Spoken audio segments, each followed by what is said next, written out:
निश्चयात् निश्चय से, धैर्यात् धैर्य से, तत्त कर्म भक्तिमय सेवा के अनुकूल विभिन्न कार्य, प्रवर्तनात् संपन्न करने से, संग त्यागात् अभक्तों की संगति छोड़ने से, स्वतः महान पूर्वक आचार्यों का वृत्ते है पद चिन्हों का अनुसरण करने से, षड्वी इन छहों से भक्ति प्रसिद्धि अग्रसर होती है या सफल होती है। उत्साह निश्चय धैर्य तत्त कर्म प्रवर्तनात् संग त्याग सतो वृत्ते षड्वी भक्ति प्रसिद्धि। अनुवाद भक्तिदान श्रील प्रभुपाद के द्वारा। शुद्ध भक्ति को संपन्न करने में 6 सिद्धांत अनुकूल होते हैं। पहला, उत्साही बने रहना। दूसरा, निश्चय के साथ प्रयास करना। तीसरा, धैर्यवान होना। चौथा, नियामक सिद्धांतों के अनुसार कर्म करना, यथा श्रवणम कीर्तनम विष्णु स्मरणम। भगवान श्री कृष्ण का श्रवण कीर्तन तथा स्मरण करना। पांचवा, अभक्तों की संगति छोड़ देना। तथा छठा, पूर्ववत आचार्यों के चरण चिन्हों पर चलना। यह 6 सिद्धांत निस्संदेह शुद्ध भक्ति की पूर्ण सफलता के प्रति आश्वस्त करते हैं। हमने पिछला जो श्लोक देखा उसमें बताया था कि भाई भक्ति को कैसे विनष्ट किया जाता है। तो यहाँ पे 6 गुण बताए हैं कि भाई भक्ति को किस तरह से आप प्रफुल्लित कर सकते हो और कैसे आप भक्ति में अग्रसर हो सकते हो। तो अभी पहला मैं तात्पर्य पढ़ूंगा, फिर मैं आपको कहूँगा प्रभुपाद जी ने इसमें क्या बताया है। तात्पर्य, भक्ति भावात्मक चिंतन या काल्पनिक उर्मी नहीं है, इसकी विषय वस्तु व्यवहारिक सक्रियता है। श्री रूप गोस्वामी ने अपने भक्ति रसामृत सिंधु में भक्ति की परिभाषा इस प्रकार की है। तो यहाँ पे प्रभुपाद जी ने पहले तो ये बताया है कि भाई कोई भी व्यक्ति अपने लक्ष्य को प्राप्त करना चाहता है तो उसको प्रयास करना पड़ेगा। दूसरा, उसको लक्ष्य नक्की करना होगा, भाई मेरा लक्ष्य क्या है। उसी तरह से हर कोई साधक जो भक्ति करता है तो उसको ये पता होना चाहिए कि भाई भक्ति क्या है और भक्ति क्या नहीं। तो प्रभुपाद जी ने यहाँ पे तात्पर्य करते हैं भक्ति क्या है और क्या नहीं है। तो इनका विवरण प्रभुपाद जी ने बताया है। हम तथाकथित लोग में, संसार में जो लोग हैं उनको हर कोई व्यक्ति बोलना चाहता है, लेकिन शास्त्रों के अनुमोदन में वो लोग बोलते नहीं है, बस प्रेजेंट की बातें करते हैं। अभी आपने जो सेकंड वाला श्लोक देखा उसमें लिखा है षड्वीर भक्ति विनिश्चयति, और यहाँ पे लास्ट पंक्ति में क्या है, षड्वीर भक्ति प्रसिद्धति। कॉमन आ रहे हैं दोनों में कि भाई एक में विनिश्चित होते हैं, एक में प्रसिद्धति होती है। तो भाई कैसे होगा, तो यहाँ पे प्रभुपाद बताते हैं कि अगर हमें कोई भी विषय का अनुगमन करना है या अनुसरण करना है, उसका पृथक करना है, सांख्यात्मक करना है, तो हमें ये जानना होगा कि भाई वो चीज़ क्या है और क्या नहीं है। जिस तरह से भगवान क्या है क्या नहीं है, आत्मा क्या है क्या नहीं है, उसी तरह से भक्ति क्या है क्या नहीं है। तो यहाँ पे प्रभुपाद जी बताते हैं कि भक्ति क्या नहीं है। तो उसके बारे में प्रभुपाद जी ने क्या बताया है कि भाई भक्ति एक भावात्मक चिंतन नहीं है। जिस तरह से हम जाते हैं, हम लोग तो नहीं जाते, भक्त लोग जैसे जैसे बहुत बड़े पंडाल होते हैं तो पंडाल में लोग जाते हैं और कथा करते हैं, और कुछ लोग आडंबर रचने के लिए कि भाई हमें कृष्ण की प्राप्ति हो गई तो उनको रोना आता है, किसी को शक प्रकार के अलग अलग आते हैं। तो प्रभुपाद जी बताते हैं कि अगर जिनको वाकई में कृष्ण दिखते हैं या उनके जो गुण विकसित होते हैं तो वो नॉर्मल लोग जैसा होता ही नहीं। अगर कोई अपनी भौतिक जगत में नरेंद्र मोदी को अगर मिल के आ जाए, यहाँ पे अभी प्रेसिडेंट है भारत देश के, बड़ा प्रधान है, वो मिल के आ जाए तो उनका कितना नाम सम्मान हो जाए। तो उसी तरह ये तो पूरे ब्रह्मांड के क्या है, मालिक है, अनंत ब्रह्मांड के, एक ब्रह्मांड के अनंत ब्रह्मांड के। वो अगर तुम्हारे सपने में भी आते हैं या तुम्हें ये भी करते हैं तो तुम्हारे में कितना चेंज आ जाएगा।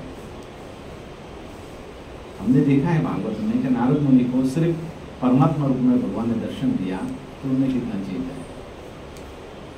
तो इसी तरह से भौतिक जगत में देखते हैं कि लोग क्या करते हैं, बस हम डिस्ट्रीब्यूशन में जाते हैं, बस हमको मालूम है, हम जप करते रहते हैं, तो भावात्मक है। तो प्रभुपाद बोलते हैं भक्ति भावात्मक नहीं है। यहाँ स्पष्ट समझाते हैं कि भक्ति जो है भावात्मक नहीं है। दूसरा प्रभुपाद जी क्या बताते हैं कि भक्ति जो है वो काल्पनिक नहीं है। कई लोग बताते हैं भाई हम डिस्ट्रीब्यूट करने जाते हैं तो क्या बोलते हैं, हाँ हम तो मन में जप करते रहते हैं। भाई आप मन में जप करते हैं तो फिर आपको जन्म मृत्यु जरा जैसा बाहर निकल जाना चाहिए। अगर शुद्ध भक्त आता है तो आपको उसका आदर सत्कार करना चाहिए। भक्त बन जाता है तो उसका भी आदर सत्कार करना चाहिए। तो वो तो कुछ भी दिखता नहीं है। फिर वो जाना है हम मन में जपते। जब मन में जपते तो आप संसार में क्यों? तो कहने का तात्पर्य क्या है कि भक्ति जो है वो क्या नहीं है, कि भाई काल्पनिक नहीं है। ये प्रभुपाद जी ने बताया कि भक्ति काल्पनिक नहीं है। और उसी तरह से तीसरी बात बताइए कि भक्ति जो है निष्क्रिय नहीं है। कुछ तथाकथित लोग जो है, साधु तो नहीं कह सकते, तथाकथित जो लोग हैं वो क्या बताएं, बस आप जाओ भगवान के सामने जाओ, कुछ मत बोलो और वहां पे ना जप करो ना कुछ बोलो, सिर्फ भगवान को देखो। हम वेदों में देखेंगे तो वेदों में क्या बताया गया है कि भाई आप जो है वो ध्यान करो। ध्यान योग की बात नहीं कर रहा हूँ, ध्यान करो। बस आपको क्या करना है, सिर्फ भगवान के सामने ध्यान करना है। तो ऐसा क्यों बताया गया? वो ऐसा इसलिए बताया गया है कि जिस तरह से कोई बंदर है तो वो क्या करता रहता है, भाई आड़म्बर रचता रहता है। तो उसको शांत करने के लिए क्या बोले, भाई आप थोड़ा शांत रहो। तो उसको ध्यान का मार्ग बताया गया है कि आप ध्यान करो। उसी तरह से इस भौतिक जगत में कुछ जो लोग हैं वो क्या है, चल विचल है। तो चल विचल को शांत करने के लिए क्या बताएं, भाई आप सिर्फ मूर्ति के पास जाओ और ध्यान लगाओ। जब ध्यान से आपको लगेंगे भगवान के दर्शन होंगे तो आप समझना क्या हो जाएगी। इसलिए वेदों में वर्णन किया गया है कि आप ध्यान करो। तो हमारे लिए नहीं है, वो किसके लिए है, जो चल विचल लोग हैं उनके लिए। अभी प्रभुपाद जी बताते हैं भक्ति क्या है। भक्ति क्या है, इट्स साइंस, एक विज्ञान है। क्या है भक्ति, एक विज्ञान है। तो कैसे विज्ञान है, उसमें प्रभुपाद जी ने दो तरह से बताया कि भक्ति जो है एक विज्ञान है और दूसरा भक्ति का महात्म्य। तो महात्म्य श्लोक के आखिर में हम लेंगे, लेकिन विज्ञान किस तरह से है वो यहाँ पे प्रभुपाद जी बताते हैं कि भक्ति कोई क्षणिक नहीं है, परमानेंट है। संसार में अगर कोई व्यक्ति 3 गुणों से अंदर होकर कार्य करता है तो उसको कहते हैं कर्म। और कोई व्यक्ति भौतिक जगत में भगवान कृष्ण के लिए कोई कार्यकलाप करता है वो है भक्ति।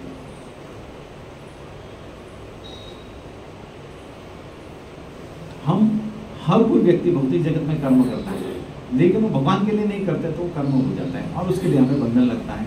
क्यों, हम 3 गुणों से परे नहीं है। लेकिन भक्ति जो है इतनी विशुद्ध है, वो 3 गुणों से परे है।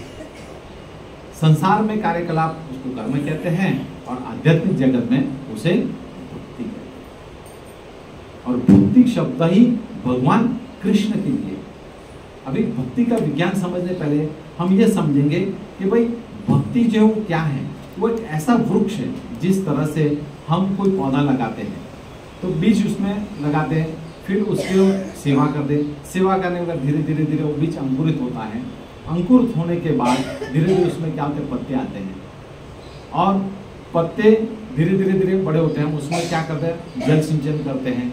फिर कभी कभी हम क्या करते हैं, भाई नीम वगैरह डाल के, नींबू का रस डाल के क्या वो कीड़े उसको खाना जा रहे हैं तो उसका सिंचन करते हैं। सिंचन के बाद धीरे धीरे वो क्या होता है, पौधा बनता है और पौधा से फिर वो क्या बनता है, पेड़ बनता है। और पेड़ बनने के बाद उसमें क्या लगते हैं, अच्छे अच्छे फल लगते हैं। उसी तरह से भक्ति जो है वो एक क्या है, पेड़ है। और उसका फल क्या है, कृष्ण। भक्ति का जो फल है वो क्या है, कृष्ण। तो अभी हम जहाँ हैं वहां से हमको वहां जाना है तो निश्चित रूप से उसके लिए कुछ तो सिद्धांत होंगे। जिस तरह से कोई एग्रीकल्चरिस्ट है, खेती करता है, तो उसके लिए भी अलग अलग प्राविधान है। उसी तरह से ये भी जो है आध्यात्मिक जगत की बातें हैं, तो उसके लिए भी हमें कुछ ना कुछ सिद्धांत नियम तो उसका पालन करना पड़ेगा। जब हम उसका नियम पालन करेंगे तो 100% है, गारंटी है, प्रभुपाद जी लिखते हैं और षड गोस्वामी लिखते हैं कि भाई आपको निश्चित में सफलता मिलेगी। और किसी मार्ग में नहीं, आप ज्ञान मार्ग में जाओ, कर्म मार्ग में जाओ, कर्म योग में जाओ, नहीं है उसमें। इसमें गारंटी है कि आपको सफलता मिलेगी। तो ये एक साइंस है। तो भक्ति कैसे प्राप्त होगी? तो भाई शुद्ध भक्त के जब हमारे पे आशीर्वचन होता है या हमारे पुण्य कर्म जो अंकुरित होते हैं, बहुत सारे पुण्य कर्म, तब जाके हमें एक शुद्ध भक्त के दर्शन होते हैं। तब हमें जो भक्ति का द्वीप जो है वो लगता है। कौन लगाता है? हमारे गुरु महाराज। तो हम सब यहाँ पे जितने भी बैठे हैं तो बहुत बहुत महान पुण्यात्मा हैं कि जिनको भक्ति का बीज मिला है। गोपाल नगर में देखो कितने सारे लोग हैं, उनको नहीं मिला है और जानते फिर भी नहीं करते। इसलिए हम बहुत पुण्यशाली हैं कि हमें भक्ति का बीज मिला है। तो यहाँ पे प्रभुपाद जी यही समझते हैं कि भक्ति जो है वो आडंबर नहीं है, एक साइंस है, ये विज्ञान है। जिस तरह से बच्चा जो है स्कूल जाने के लिए रोता है, क्यों रोता है? तो मुझे स्कूल नहीं जाना है। क्यों? क्योंकि मैं स्कूल जाऊँगा तो फिर मैं यहाँ पे कैसे मस्ती करूँगा। फिर भी माता पिता उसको कहाँ भेजते हैं? स्कूल जाना है। उसी तरह से भक्ति के लिए भी विधि विधान किए गए हैं। हमें सुबह मंगला आरती करनी है, जप करना है और गुरु का आरती करना है, भागवतम का अध्ययन करना है, भगवद गीता का अध्ययन करना है, हमें प्रसाद ग्रहण करना है, भगवान को भोग लगाना है। ये सब आदि आदि बहुत सारी क्रिया हैं तो उसमें आती है। भक्ति एक साइंस है और उसको समझने के लिए हम कैसे समझ सकते हैं? भक्ति हम कोई भी गुरु के मार्गदर्शन में या हमारे शिक्षक के मार्गदर्शन में हम उसको समझ सकते हैं। हम अपने आप भक्ति नहीं कर सकते, हमें किसी के मार्गदर्शन में करनी होगी। इसलिए भगवद गीता में श्लोक बताया है कि भाई तत्विधि प्रणिपातेन प्रणिप्रश्न सेवया उद्देश्यन्ति ज्ञान तत्वदर्शन। ये अर्जुन जिसने परम सत्य का साक्षात्कार किया है उसके पास तुम जाओ और तुम उस ज्ञान को जानो। भगवान कृष्ण ने किसको बुलाया? अर्जुन को बुलाया। तो किसके लिए बुलाया? हमारे लिए बुलाया। क्योंकि जाओ तुम। यहाँ पे जो रूप गोस्वामी ने हमें जो श्लोक कोट किया है वो क्या है कि अन्य अभिलाषा शून्य ज्ञानम कर्मानुत्तम अनुशीलन कृष्णानुशीलनम भक्ति उत्तम। तो क्या बताया कि भाई आज हम भौतिक जगत में देखते हैं कि व्यक्ति क्या करता है कि भाई मुझे इनसे देख के मुझे बहुत प्रेम हुआ। वो प्रेम नहीं है, पुरुष को स्त्री को देख के वो प्रेम नहीं है, वो आकर्षण है। प्रेम की सही डेफिनेशन क्या है कि व्यक्ति दूसरे को जानते हुए निस्वार्थ भाव से जो भी सेवा करता है वो। लेकिन भौतिक जगत में प्रेम है ही नहीं, आध्यात्मिक जगत में प्रेम है। वो किसके साथ प्रेम है? भगवान कृष्ण के साथ। और उस प्रेम को पाने के लिए हमें कुछ तो करना होगा। ऐसे ही थोड़ी प्रेम हमारे अनुकूल हो जाएगी। निस्वार्थ भाव से हमें वो करना होगा। जब हमारे में वो भाव आएगा तब जाके हम प्रेम के स्टेज पे पहुंचेंगे। ऐसे नहीं पहुंच सकते। अगर हम कोई व्यक्ति को अपने घर पे ब्रह्मचारी है तो अपने घर पे उनको प्रसाद के लिए बुलाते हैं, तो हम यहाँ पे जो बताया गया है वो बता रहा हूँ कि प्रसाद के लिए बुलाते हैं तो हम क्या करते हैं? जनरली भौतिक जगत के लोग क्या करते हैं? उनको जो पसंद है वो करते हैं। तो उनको अगर हम प्रसाद को बुलाएं तो वैष्णव लोग कैसे करते हैं? कोई व्यक्ति जो है डायरेक्ट पूछता है उसको कि भाई प्रभु जी आप क्या लेंगे, आप क्या लेंगे, और वही मैं बनाऊंगी आपके लिए। तो ये जो मार्ग है, जो पूछा उन्होंने पहले भी कि भाई ये इस तरह से आप करो, तो वो अनुकूल नहीं। तो हमें क्या करना चाहिए कि भाई उनके साथ जो रहते हैं उनको क्या पसंद है, नहीं उनको पूछना चाहिए। उनको पूछ के फिर हमें कार्यक्रम करना चाहिए। दूसरा जो तरीका है वो हम क्या करते हैं कि भाई हम मतलब भौतिक जगत के लोग कि भाई हमें जो पसंद है वो उनको खिलाते हैं। पूछते हैं प्रभु जी कैसा लगा, तो प्रभु जी हाँ ही बोलने वाले हैं। क्यों भाई आपने उनका आदर सत्कार किया है तो ठीक है चलो भाई हाँ बोल, तो क्या फर्क होता है। तो ये दोनों जो लोग हैं उसमें क्या है, इंद्रिय तृप्ति की भाव। वास्तविक वैष्णव सदाचार क्या है कि उनके साथ जो लोग हैं उनको हमें पूछना चाहिए कि प्रभु जी क्या ये ग्रहण करेंगे और क्या नहीं करेंगे, और उस अनुसार हमें वो अपना प्रोग्राम करना चाहिए। इसी तरह से भगवान कृष्ण को हमें अगर जानना है तो हम कैसे जान सकते हैं? तो बहुत ही जगत के लोग बोलते डायरेक्ट जाओ भगवान को पूछ लो उत्तर दे दो, ऐसा नहीं होता है। भगवान हमारे कोई है नहीं, नौकर नहीं है जो हम पूछने के उत्तर दे देंगे। भगवान पूर्ण पुरुषोत्तम है, उनका दर्शन करने के लिए कितने कितने साल तक लोग तपस्या करते, फिर भी उनको प्रसिद्धि नहीं मिलती। दूसरा क्या है कि भाई साधु गुरु शास्त्र, मतलब साधु को हम पूछते हैं, हमारे शिक्षा गुरु को पूछते हैं, हमारे दीक्षा गुरु को पूछते हैं, तब जाकर हमें पता चलता है कि भगवान को क्या पसंद है। और तीसरा है भगवत गीता, जो दिव्य ग्रंथ है उसमें बताएंगे भगवान को क्या पसंद है। तो इस माध्यम से हम जान सकते हैं कि भगवान को क्या पसंद है। भगवान को क्या पसंद है भगवान ने बता दिया भगवत गीता में, लेकिन हम क्या करते हैं, आडंबर करते हैं, बस हमें जो पसंद है वो। तो ऐसा हम करेंगे तो हम क्या ये जीवन क्या जन्मों जन्मों तक हम जो भाव प्रेम है वहां तक तो हम पहुंच ही नहीं सकेंगे। वहां तक अगर हमें पहुंचना है तो हमें भगवान ने जो बताया, जो मार्ग हमें बताया है, उस मार्ग को हमें फॉलो करना है। आगे हम पढ़ते तात्पर्य में क्या लिखा है, उत्तम भक्ति या पूर्ण पुरुषोत्तम भगवान श्री कृष्ण के प्रति अनन्य भक्ति का इस तरह से जाने वाली भक्ति है जो भगवान के अनुकूल है। इस भक्ति को किसी भी बाह्य प्रयोजन से मुक्त होना चाहिए और सकाम कर्म, निर्विशेष ज्ञान तथा अन्य समस्त स्वार्थमयी इच्छाओं से रहित होना चाहिए। देखो यहाँ पे भी प्रभुपाद जी ने यही बताया, भक्ति भगवान को जान सकता है और कोई नहीं, ना ज्ञानी ना योगी कोई नहीं जान सकता, भक्ति भगवान को जान सकता है। और उसमें भगवद गीता में काफी श्लोक भी बताया। भक्ति एक प्रकार का अनुशीलन है। अभी प्रभुपाद जी क्या बताते हैं कि भक्ति क्या है, तो भक्ति एक जो है क्या है कि बस सक्रियता। सक्रियता मतलब क्या है, कार्यकलाप है।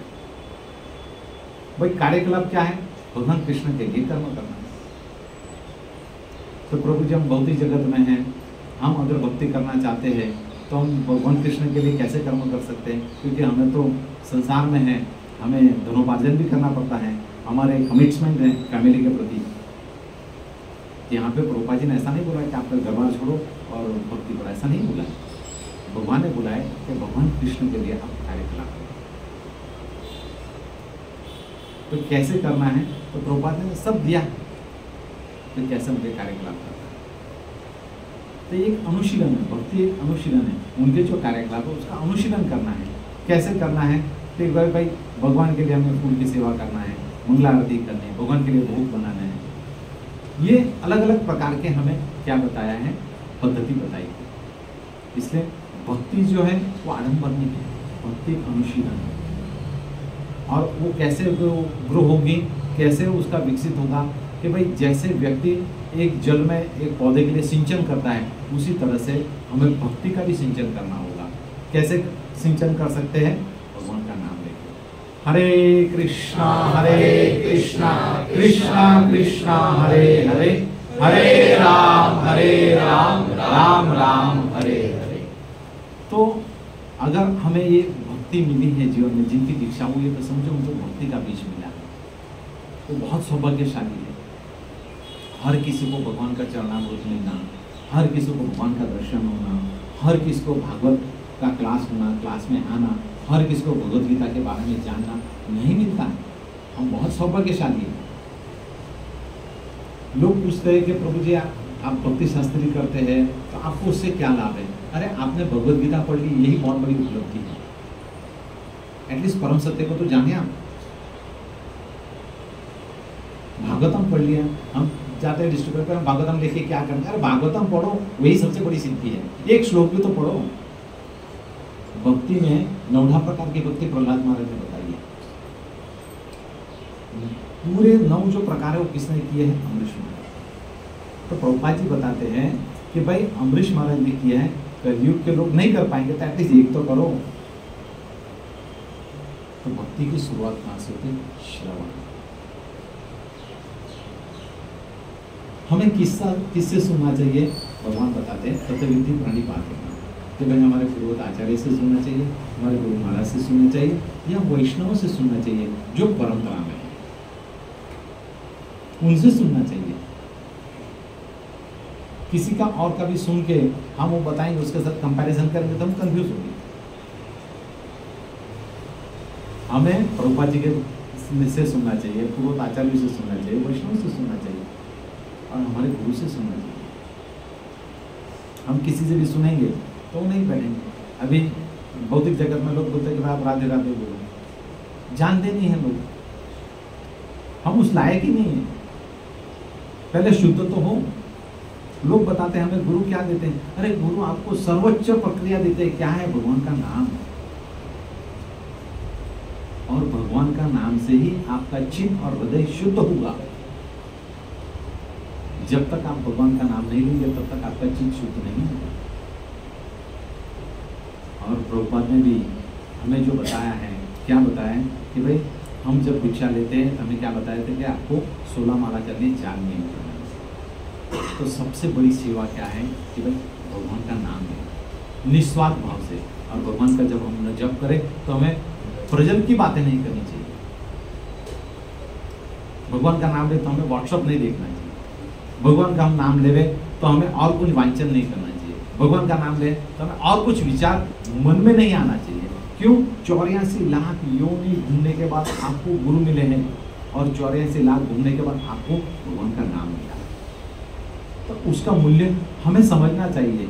हम उसका क्या अवगणना करते हैं। भगवान का नाम जो है उससे ऊपर कुछ भी नहीं है। अगर कोई गुरु आपको भगवान का नाम देता है समझना बहुत शुभ है। उन्होंने परम सत्य का साक्षात्कार किया। प्रभुपाद जी भगवान कृष्ण से सीधा बातें करते थे और उसी परंपरा में हम हैं। हमारे गुरु महाराज हैं। हम बहुत सौभाग्यशाली हैं कि हमें भगवान का नाम भगवान भी है। और भगवान का नाम और भगवान में कोई अलग नहीं है, कोई अंतर नहीं, एक ही। बाकी जाओ तुम भौतिक जगत में लोगों को नाम भी नहीं मिलता है, ऐसे ही घूमते रहते हैं। हमें भगवान का नाम मिलता है। इसलिए हमें ये जानना चाहिए कि भाई हमें भगवान का नाम मिला है तो क्या करना चाहिए। तो इसलिए प्रभुपाद जी हमें अलग अलग माध्यम से हमें यहाँ पे 6 जो गुण बताए हैं वो मैं आपसे बताऊंगा कि क्या है। पहला जो है वो क्या है? उत्साह। हमें हर टाइम भौतिक जगत में भी अगर आपको अच्छा स्पोर्ट्समैन बनना है तो आपको उत्साह होना चाहिए। भौतिक जगत में अगर आपको अच्छी बहू बनना है आपको उत्साह होना चाहिए। भौतिक जगत में अगर आपको सास बनना है तो आपको उत्साह होना चाहिए।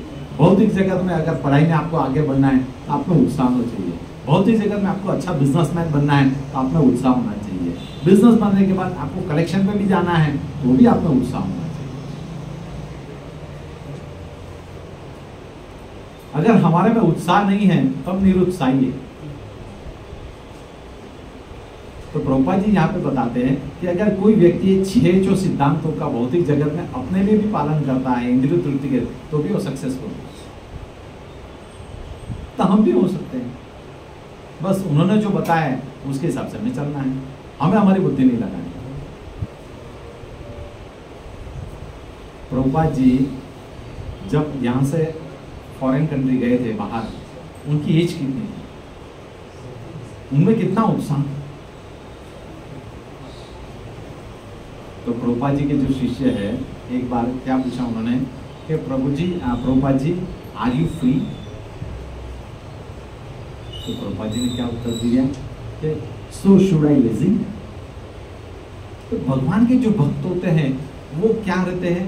हर काम भगवान की सेवा में तत्पर रहते हैं। वो बिजी रहते हैं भगवान के कार्यकलाप में।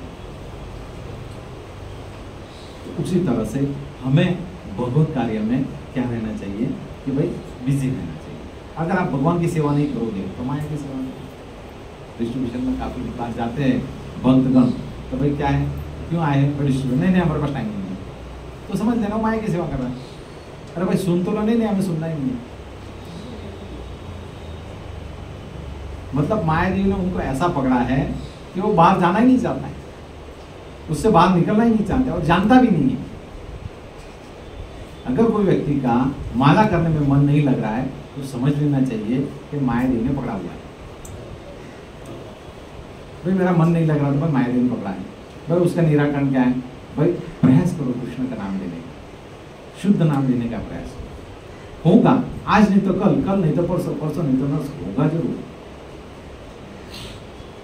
जब तक हम अपने आप को गुरु को समर्पण नहीं करते हैं तब तक हमें भक्ति का प्रवाह जोर शोर से नहीं मिलता। हमें अपने आप को गुरु को समर्पित करना चाहिए। हम गुरु को समर्पित करेंगे जिस तरह से ये लाइट है, लाइट एक इससे जुड़ी है और वो कहाँ से जुड़ा है, वो मेन जनरेटर से जुड़ा हुआ है। तो उसी तरह से जो हमारे गुरु है वो क्या, भक्ति का जनरेटर, उसको हम जोड़ देंगे तो ऑटोमेटिक हमारे में भक्ति का प्रवाह। काफ़ी बार हम देखते हैं कि भाई हमें आलस आती है, माला करते हमें कंटाल आता है, तो क्यों 16 माला करनी है। लेकिन ऐसा समझना कि भाई भक्ति ने हमारे पे अटैक किया है। जिस तरह से उदय का अटैक होता है उसी तरह से ये मायादेव का अटैक होता है। जैसे हम माला जप करने बैठते हैं तभी याद आता है चलो थोड़ा छोंक लगा दूँ सब्जी को, चलो मैं थोड़ा ये कर दूँ, वो समझते कि मायादेवी आपको खुद करवा रही है। आप खुद नहीं कर रहे, मायादेवी आपको बोल रही है। जैसे लेक्चर करते करते कभी किसी को नींद आती है तो क्या होता है, महादेव का प्रभाव आपको बोलते हैं थोड़ा सो जाओ, क्यों इतना प्रयास करते हो, क्या मिलने वाला है, जो मिलेगा वो शाश्वत। इसलिए हमें इससे बचना चाहिए और उसके लिए हमें क्या करना चाहिए, अनुशीलन करना चाहिए। जब तक हम जीवन में भक्ति का अनुशीलन नहीं करेंगे, हमारे पूर्व आचार्यों ने जो अनुशीलन नहीं किया है उसी तरह से अगर हम करेंगे तो धीरे धीरे हम क्या शुद्ध होंगे। और शुद्ध होने का यही मार्ग है और कोई मार्ग नहीं। प्रभुपाद ने बहुत शॉर्टकट बता दिया है, भाई 4 नियम 16 माला, बस करो, भगवत अध्ययन करो, भगवत कार्य करो। और भक्ति पार्ट टाइम नहीं है, 24 घंटे है। तो भाई हम धनोपार्जन कैसे करेंगे, तो भाई आपको धनोपार्जन करते हुए कृष्ण का नाम लेना है, कृष्ण को याद करना है, तभी जाके ये भक्ति में आप सक्सेस हो सकते हैं। इसलिए जीवन में उत्साह बहुत जरूरी है। उसके बाद आता है निश्चयता। और जब तक कोई व्यक्ति श्रवण नहीं करेगा तो अच्छा कीर्तन नहीं कर सकता, और अच्छा कीर्तन नहीं करेगा तो वो व्यक्ति उत्साहित नहीं होगा। तो निश्चयता कैसे आएगी कि हमारी श्रद्धा से आएगी। हमारी श्रद्धा दृढ़ होनी चाहिए। हमारी श्रद्धा अगर डगमग गई तो हम डगमग गए समझे। और हम जो ये भी कार्यकलाप कर रहे हैं वो आत्मा लेवल का कार्यकलाप है, शरीर लेवल का नहीं है। शरीर लेवल का कार्यक्रम आपको थोड़ा समझ में भी आ जाएगा, लेकिन आत्मा लेवल का कार्यक्रम समझने के लिए हमें किसके पास जाना होगा, गुरु के पास जाना होगा। इसलिए भगवान ने बताया कि तत्विधि प्रणिपाते न प्रणिप्रश्न सेवया उद्देश्यन्ति ज्ञान ज्ञान तत्वदर्शन। हमें अगर भगवत में कुछ समझ में नहीं आता, हमें लिखना चाहिए, पूछना चाहिए। हम प्रजल की बातें 84 लाख योनि से कर रहे हैं, लेकिन उसका निराकरण अभी तक नहीं आया। लेकिन भगवत ज्ञान का हम अध्ययन करेंगे, नहीं समझ में तो पूछना है। चैतन्य महाप्रभु हर बार बताते हैं कि भाई अच्छा वैष्णव कौन है, तो भाई जो साधु संग में रहता है। इसलिए साधु संग को और वैष्णव को बहुत महानता दी गई है। क्यों, आप संग में रहेंगे तो आप जीतेंगे। जिस तरह से लकड़ा होता है तो वो एकजुट रहेगा तो तोड़ना बहुत मुश्किल होता है। तो उसी तरह से महादेव का प्रभाव वहाँ पे नहीं है। हमें एकजुट में रहना है, साधु संग में रहना है।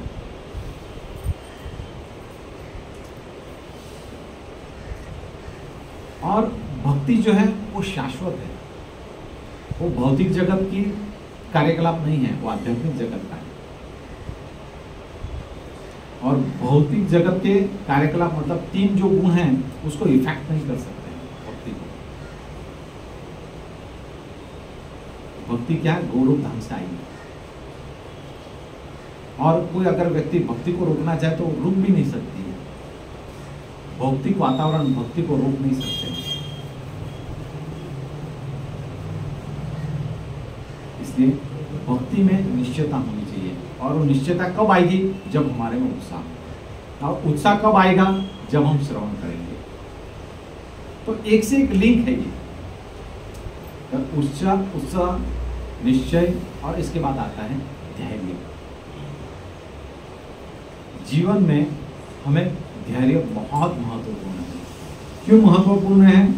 कि अगर हम जिस तरह से कोई व्यक्ति है और उसको डॉक्टर ने बहुत प्रयास किया और बोल दिया कि भाई अभी आप भगवान ही उनको बचा सकते हैं, तो हम उस टाइम हमारे मन में कितने अच्छी तरह से भगवान का नाम आता है।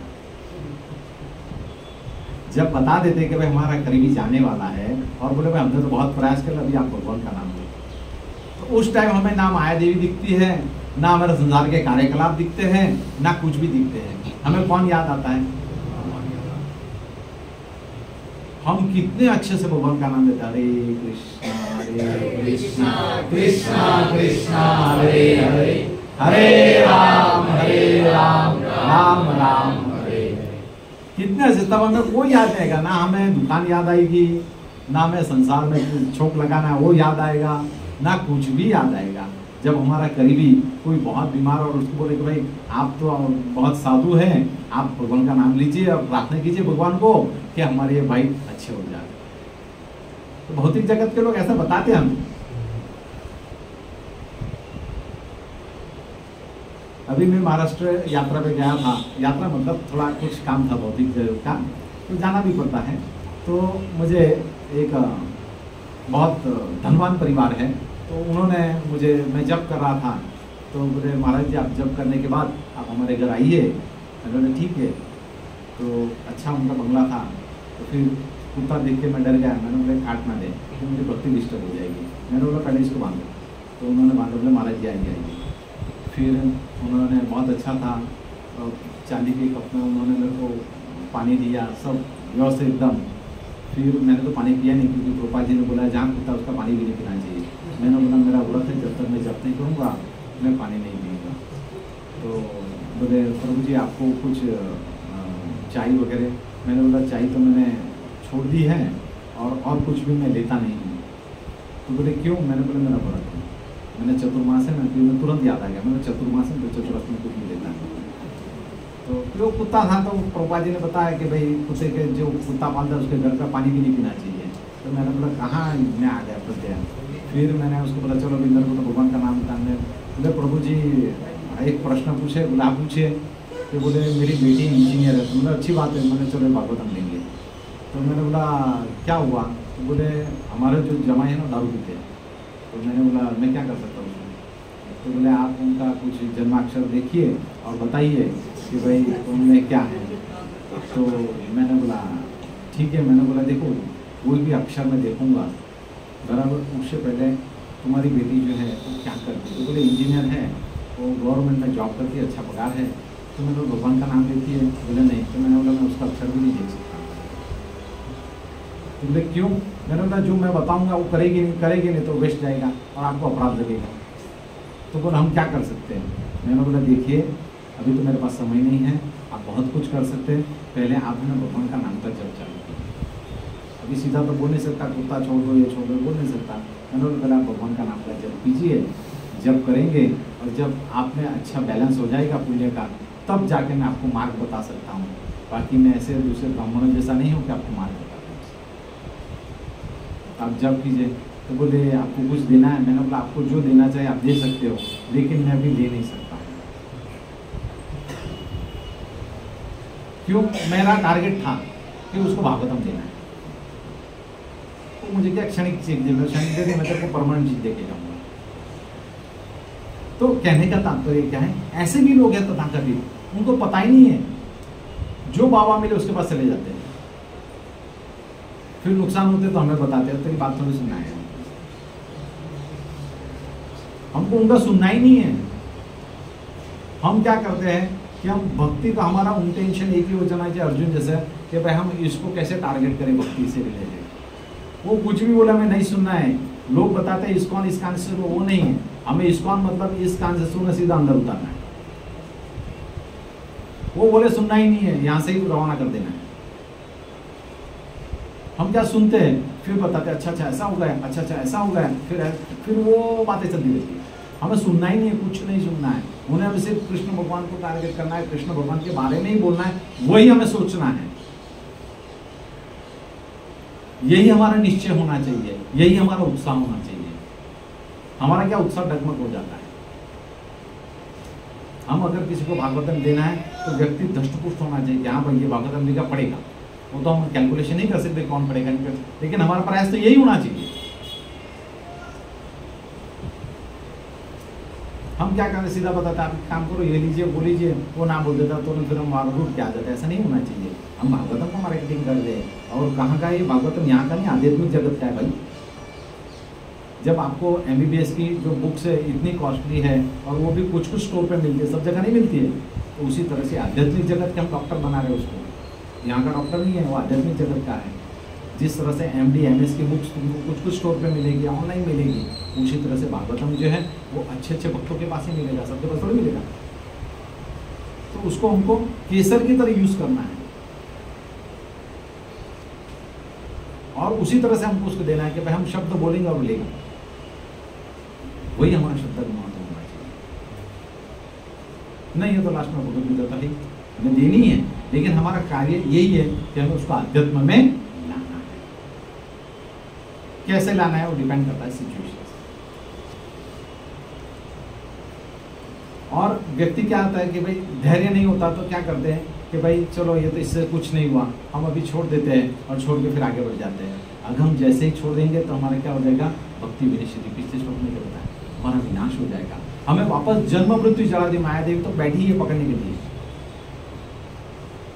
माया देवी तो बैठी है पकड़ने के लिए, तो हमारा विनाश हो जाएगा। कैसे विनाश हो जाएगा, वापस हमें जन्म मृत्यु जला दी में लग जाना पड़ेगा। इसलिए जीवन में धैर्य बहुत जरूरी है। अगर किसी ने भागवतम नहीं लिया तो हमें नाराज नहीं होना है, किसी ने वापस दे दिया तो भी हमें नाराज नहीं होना है। और वो नाराजगी क्या हमारे भक्ति के जो है क्रम उसमें वो इफेक्ट करती है। हमें क्या रहा, सम रहना है। गया तो ठीक है, नहीं गया तो कोई बात नहीं। लेकिन जो प्रभुपाद ने बताया कि 24 घंटे में भक्ति करनी है, तो उसका ही मार्ग है। हमें अगर माला जब करते हैं फिर हमें बोलता है कि उसने नहीं लिया, प्रभु जी मैं नहीं लूंगा, इन्होंने ना बोला है, तो हमारे जब से ध्यान चला जाता है। अरे जब सर्वश्रेष्ठ हो भागवतम ले हुए नहीं ले, पहले तुम तो करो, जन्म सार्थक करी करो परोपकार, पहले तुम्हारा जन्म तो सार्थक करो। जब माना करता तो याद ही नहीं करना है उसको, जाओ भाड़ में, वो पहले हमारे जीवन का सार्थक करो, फिर उसको हम भागवतम देंगे। नहीं लिया कोई बात नहीं, लिया ठीक है, भगवान की इच्छा। प्रभुपाद जी ने लिखा है कौन भागवतम लेगा कौन नहीं लेगा, हम सिर्फ निमित्त मात्र है। हमें क्या है, फल का नहीं सोचना है, परिणाम का नहीं सोचना है, हमें सिर्फ प्रयास करना है। भक्ति के क्या 3 अवस्था होती है, एक तो प्रारंभिक, प्रयास और सिद्धि। हम सीधा सिद्धि का सोच लेते हैं, अरे हम भी प्रारंभिक में तो हम सिद्धि में कैसे सोचेंगे।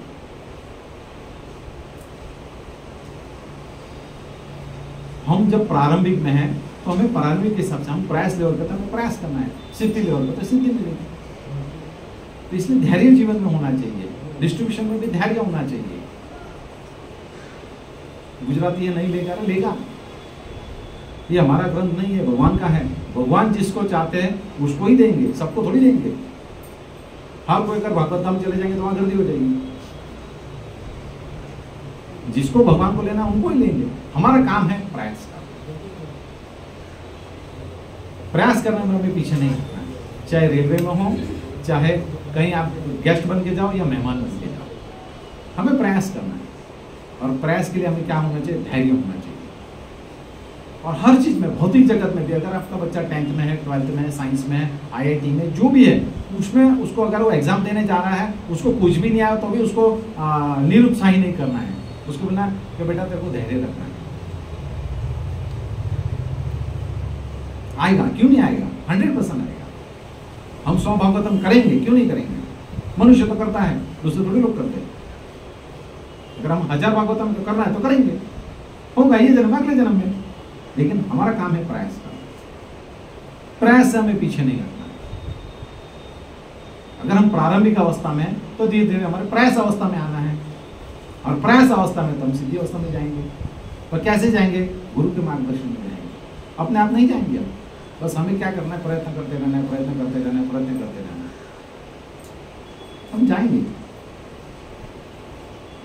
उसके बाद है तत् कर्म प्रवर्तनात्, मतलब निरंतर भक्ति के बारे में करते रहना, भक्ति का कार्य करते निरंतर।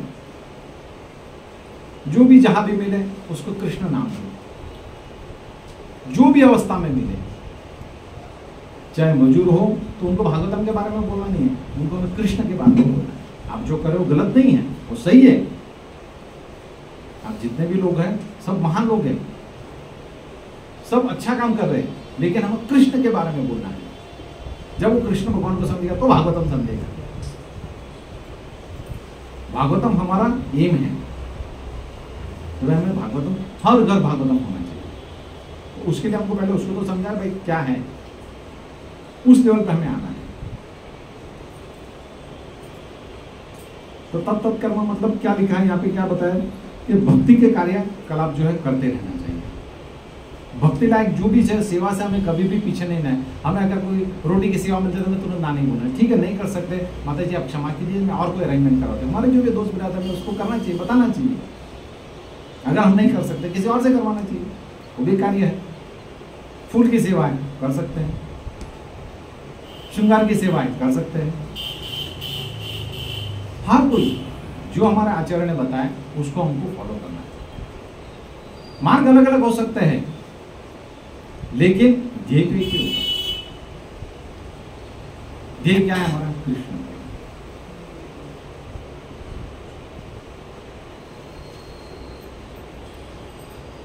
और यहां पे कुछ विधि बताई है और कुछ जो है निषेध बताया है। तो कुछ विधि क्या है कि भाई हमें भगवान के नाम का श्रवण करना है और भगवान के नाम का जप करना है, ये विधि है। ऐसे बहुत सारी विधि है, लेकिन एक आपको बताया प्रभुपाद जी ने यहाँ पे लिखा है कि भाई हमें भगवान के नाम का जप करना है, श्रवण करना है। उसके बाद क्या बताया? निषेध कि भाई भक्ति से जो विवर्जित है वो कार्य नहीं करना है। क्या है? प्रजल्प की बातें, ग्राम कथा, हमें इष्ट गोष्ठी करनी है, ग्राम कथा नहीं करनी है।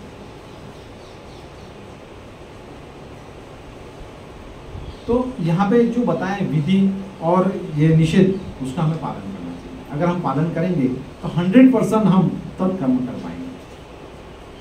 उसके बाद पांचवा जो बताया है गुण, वो क्या है? संग त्याग। मतलब हमें क्या है? किसका संग त्यागना है? अभक्तों का। अभक्तों का हमें संग त्यागना होगा। जब अगर आपको भक्ति में प्रगति करनी है तो आप अभक्तों का संग त्यागना। अगर आपको भक्ति में प्रगति नहीं करनी है तो फिर आप संग लीजिए। व्यक्ति जीवन में दो ही कर सकता है, या तो माया का संग करेगा या तो भगवान कृष्ण का संग करेगा। तो माया का छोड़े और हम भगवान का करें। क्यों? ये जन्म मृत्यु जड़ा व्याधि से वही निकाल सकता है और कोई नहीं निकाल सकता है। हर जगह कर्म का बंधन लगा हुआ है, हर जगह। कोई भी आप ढूंढो, पूर्व पश्चिम उत्तर दक्षिण, लेकिन उससे बाहर निकलना का मार्ग है भक्ति। और भक्ति के मार्ग से ही आप बाहर निकल सकते हो जन्म मृत्यु जड़ा व्याधि से। तो कोई बोलेगा प्रभु जी हम यहाँ पे अच्छे हैं। अरे भाई आप हो अच्छे, लेकिन आप जाने वाले हो। जाएंगे तो कौन सी योनि में जाएंगे वो पता नहीं। अगर आपने अच्छे कर्म किए तो आप स्वर्ग में जाओगे, और नहीं किए अपनी मनी योनि में जाओगे। जरूरी आपको मनुष्य नहीं प्राप्त होगी, लेकिन आपने भक्ति की है तो गारंटी है कि आपको वापस आपको क्या बोलिए मनुष्य प्राप्त होगी और भक्ति घर आपके जन्म होगा। तो संग त्यागत में एक रामायण में कथा आती है कि प्रवृत्त करके एक वानर जो था वो प्रभु सुग्रीव महाराज जो थे उसके इसमें वो क्या था? मंत्री था। और उसने जब रामायण हुआ, लंका पे आक्रमण हुआ, तो प्रभु रामचंद्र की उसने बहुत सेवा की। लेकिन दूसरे जन्म में वो वापस कृष्ण लीला जब हुई, भगवान कृष्ण आए, तब वापस वो वानर रूप में ही आया। लेकिन उसने संग किसका किया? गोमासुर। और वो भगवान से क्या कर बैठा? संग की वजह से लड़ाई कर बैठा। तभी पूछेंगे प्रभु जी भगवान की तो सेवा की है, उसको वानर जन्म वापस क्यों मिला? वो हमें उदाहरण देने के लिए मिला। उदाहरण देने के लिए कि भाई जिसका भी आप संग करोगे, बराबर है, तो वापस मुक्ति तो भगवान उसको दी, भगवान के धाम बुला लिया उसको, क्योंकि उन्होंने उनको मारा। लेकिन हमें बताने के लिए कि भाई ऐसा संग करोगे आप, इतना मतलब भगवान की सेवा की, फिर भी उसने क्या हुआ कि भाई वो उसने असत संग कर लिया, तो वापस उसको क्या आना पड़ा कि भाई भगवान से लड़ाई कर रहे। 10,000 वानरों का उसमें बल था।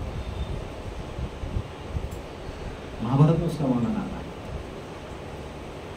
इसके बाद लास्ट और आखिर जो है वो क्या है, सतोवृत्ति, मतलब साधु के जो कहा है उस पर हमें भरोसा होना चाहिए।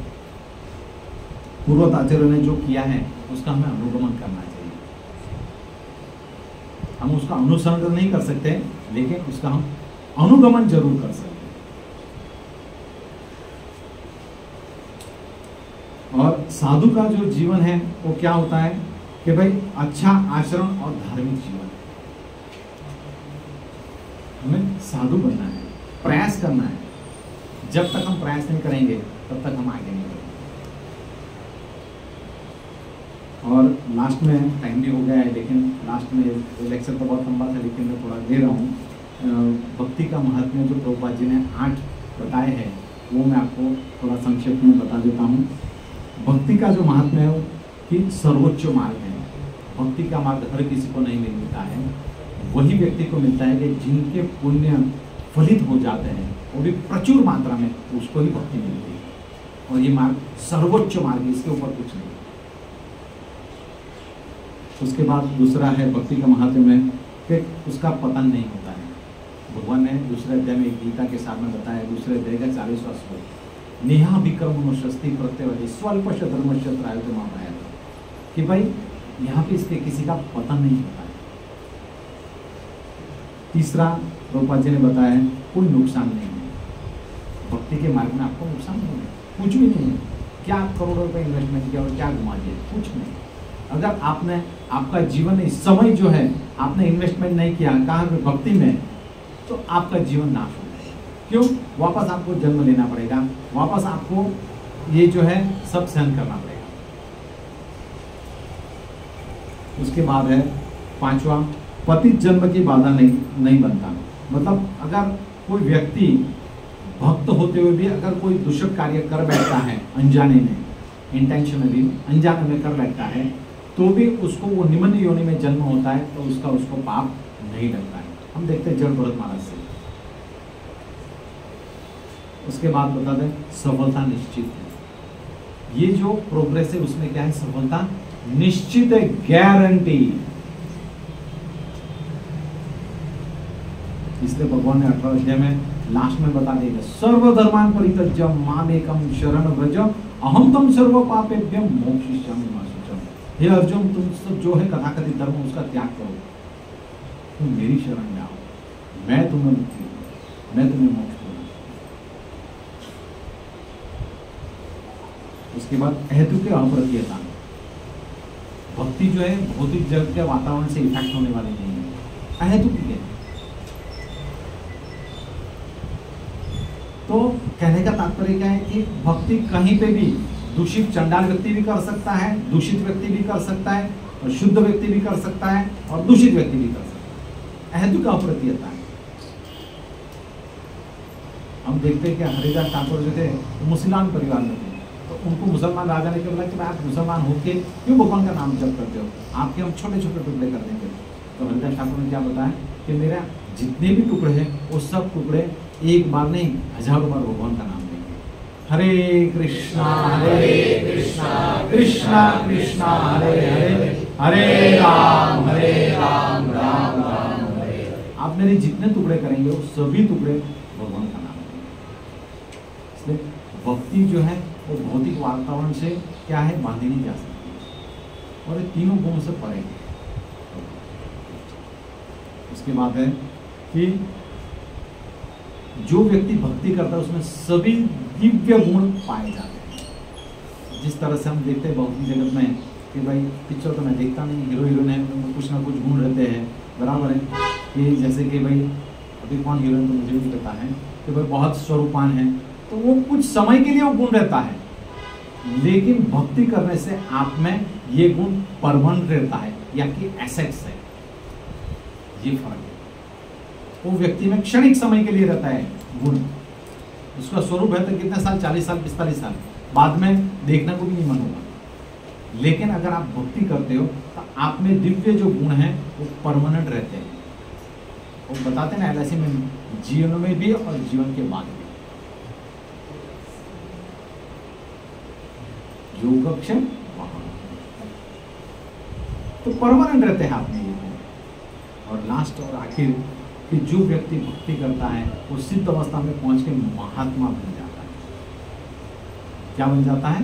महात्मा। प्रभुपाद महाराज जब गए थे अमेरिका, बराबर है, तो शुरुआत में कोई नहीं था, लेकिन जब उन्होंने 108 केंद्र की स्थापना की तो अमेरिका के जो प्रेसिडेंट थे, प्रभुपाद जी आ रहे थे और प्रेसिडेंट भी थे, तो प्रभुपाद जी को देख से हजारों भक्त ने उनको दंडवत किया। तो प्रेसिडेंट सोच में पड़ गया, जॉर्ज बुश थे मेरे ख्याल से उस टाइम, वो सोच में पड़ गया कि मैं इतना बड़ा प्रेसिडेंट हूँ तो मुझे 1000 लोग दंडवत नहीं करते, और वो व्यक्ति जो है कितनी महान है कि उनको 1000 लोग दंडवत करना पड़े। एक महान आत्मा बन जाती है। और वो अवस्था हमारे लिए भी आएगी। कब आएगी? जब हम भगवान का नाम का शुद्ध नाम जप करेंगे, उनकी सेवा में तत्पर रहेंगे, हम जो है इष्ट गोष्ठी ना करेंगे, और भगवान के तात्पर्य जो हमने प्रभुपाद ने बताया है, गुरु महाराज ने बताया है, उसको हम अच्छे से फॉलो करेंगे तो 100% हम भी महान आत्मा बनेंगे।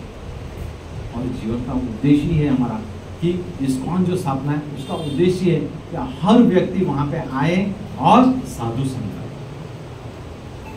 इस्कॉन का उद्देश्य ये नहीं है कि भाई बड़े बड़े मंदिर बनाना, बड़े पैसा कलेक्शन है, ये नहीं, ये ऑब्जेक्टिव है। सब्जेक्ट ये है कि भक्तगण यहाँ आए और अच्छे से भक्तों का संग करें।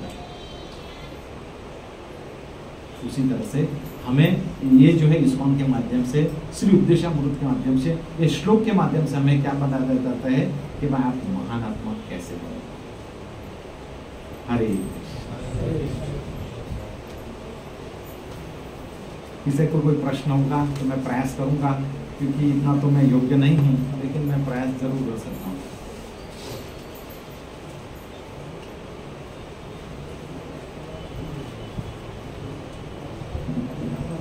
अगर मेरे से बोलने में कोई त्रुटि रह गई तो मुझे माफ करना, मेरी योग्यता नहीं है, लेकिन